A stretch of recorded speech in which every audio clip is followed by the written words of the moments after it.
Hey, what's good? Welcome in everybody to the Grateful Gab Podcast. Got the daily verse coming here shortly, and then I'll be getting into a wonderful lesson today.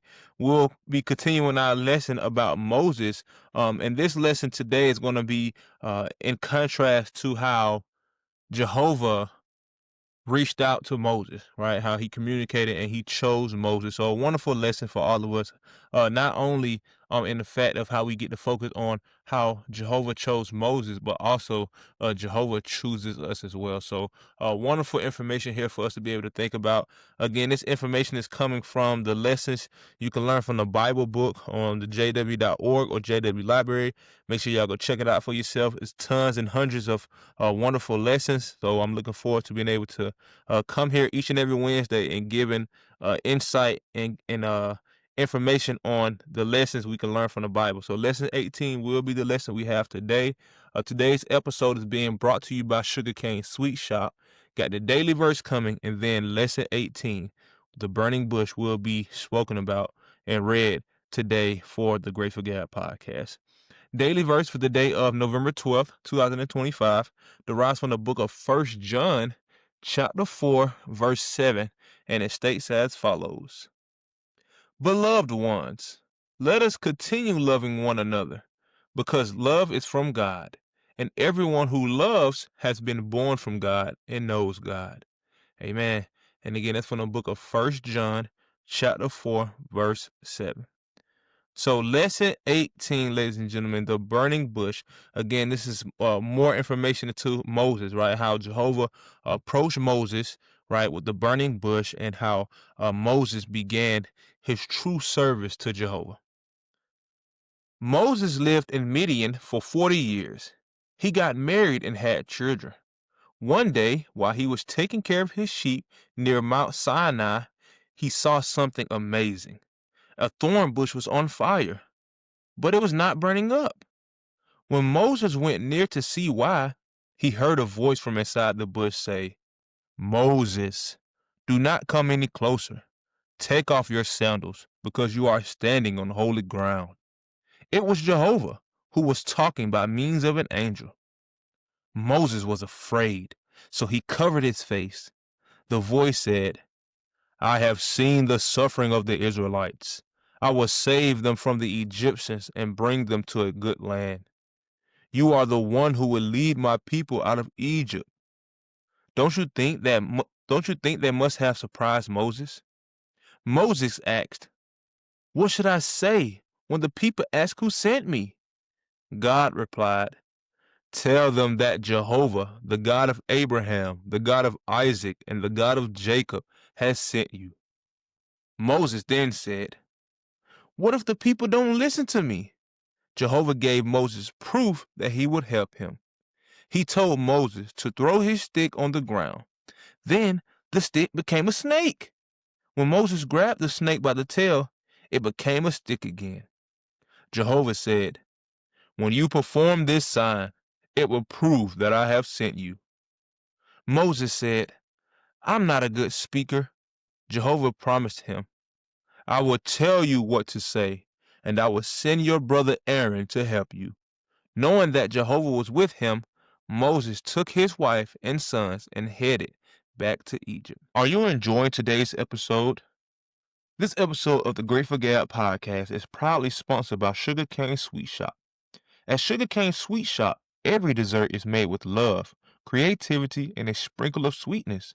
From the signature cookies and cupcakes to custom cakes for every occasion, Sugarcane is available to make your moments a little more special.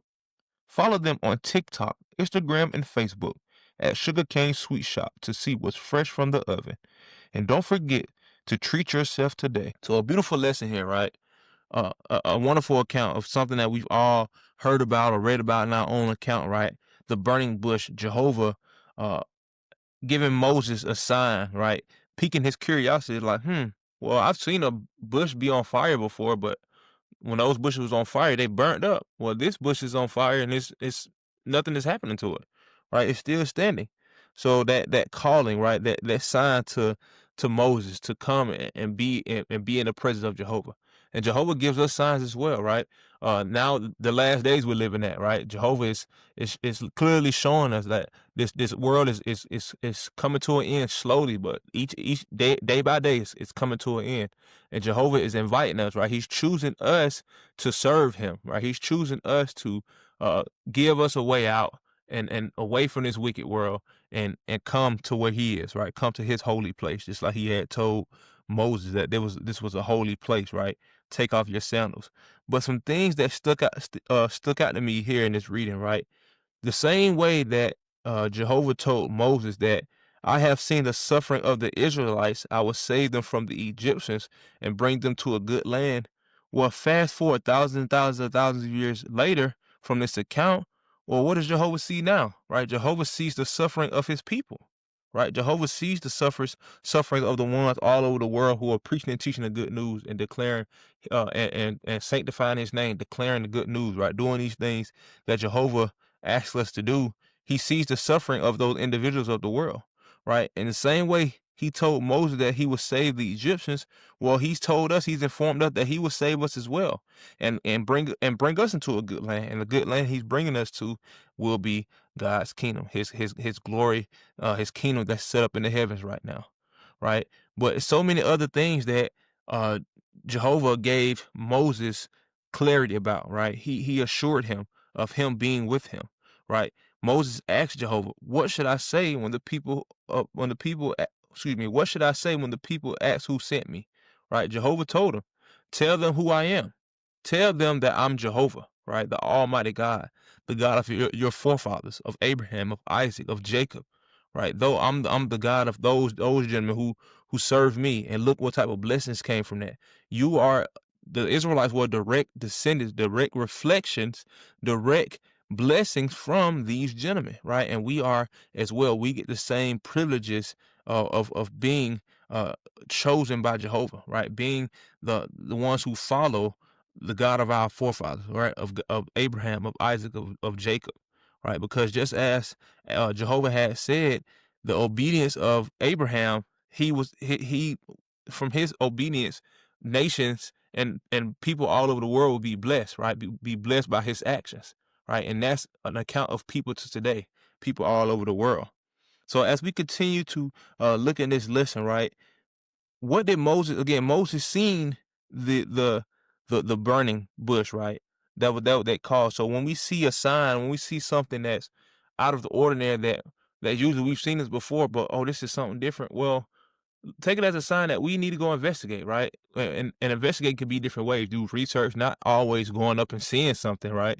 This was a specific example from Moses, right? A specific call out from Jehovah directly to Moses, and Jehovah do this in different ways in our time, but yet the way we can research, the way we can find out, the way we can go investigate or inspect is to do our research, do our due diligence, pray, right? Those type of things. Also, right, Jehovah wanted Moses to lead his people, right? Well, okay, he wanted them to deliver, right? Jehovah wanted Moses to go and tell, right? Go and let people know that, you know, I sent you. I'm here representing Jehovah. Well, that's what we do today, right? That's what we do today. And last week, right, we spoke about how Moses was being built up and being saw by Jehovah as a humble individual, right? That's why he's even at this point, right? So this is here 40 years down the line, right? He was in Midian for 40 years. Jehovah was still seeing Moses, allowing him to grow, allowing Moses to be able to learn from what he had done to that Egyptian man, right? Going from a place to where he was a prominent man, right, at the top of the Egyptian rule, right? He was in line to be a pharaoh one day, in sense, if he wanted to, right? Those things could have happened for Moses, but yet he had 40 years to recreate himself, right? Let go of his Egyptian ways and form and really focus on his Israelites ways. And not even that though, he stayed in a foreign land, right? The Midian people, the Midianites, they were not Israelites, right? He stayed in Midian, right? His wife was not an Israelite, right? Those type of things. But yet Moses was still he still knew who Jehovah was, right? He still lived by the tradition of serving Jehovah, what pleased Jehovah. He didn't conform to the gods who the Midianites served and things of that nature, right? Moses stayed true to Jehovah. His humbleness was being developed and seen and being saw by Jehovah. That's the same way it is for us, right? Jehovah is calling and drawing out to us and using us to do his will, right? Because what we have to do is do the things that he's asking of us, right? Use his word, right? Don't use our words, just as Moses even said that, well, he told Jehovah, I'm not a good speaker. Right? What did Jehovah say? I will tell you what to say. Well, how does Jehovah tell us what to say if we don't have the words to what to say, or we don't know how to connect or approach somebody in regards to trying to draw close to Jehovah or getting them to know that Jehovah sees them and Jehovah wants a relationship with you? Well, don't use our words, use Jehovah's words, the Holy Bible, right? Matthew chapter 10, verse 19, Jesus Christ told us, he said, however, when they hand you over, do not become anxious about how or what you are to speak, for what you are to speak will be given you in that hour. Well, what do we have that what words do we have? How do we speak according to God, right? We speak through his word. We don't use our own words, we use Jehovah's words, the Bible. So allow us to be able to do that. Be focused on making sure that we are relying on Jehovah to help us, just like Moses did. Moses didn't say, well, yeah, you gave me everything I need, Jehovah. I'm gonna go do it. I got it. I don't need your help. He didn't say that. Right? When Jehovah tasks us to do something, we need to make sure that we're relying on him fully, right?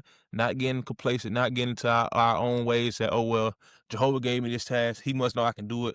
I don't need his help no more. No, that's not what we do.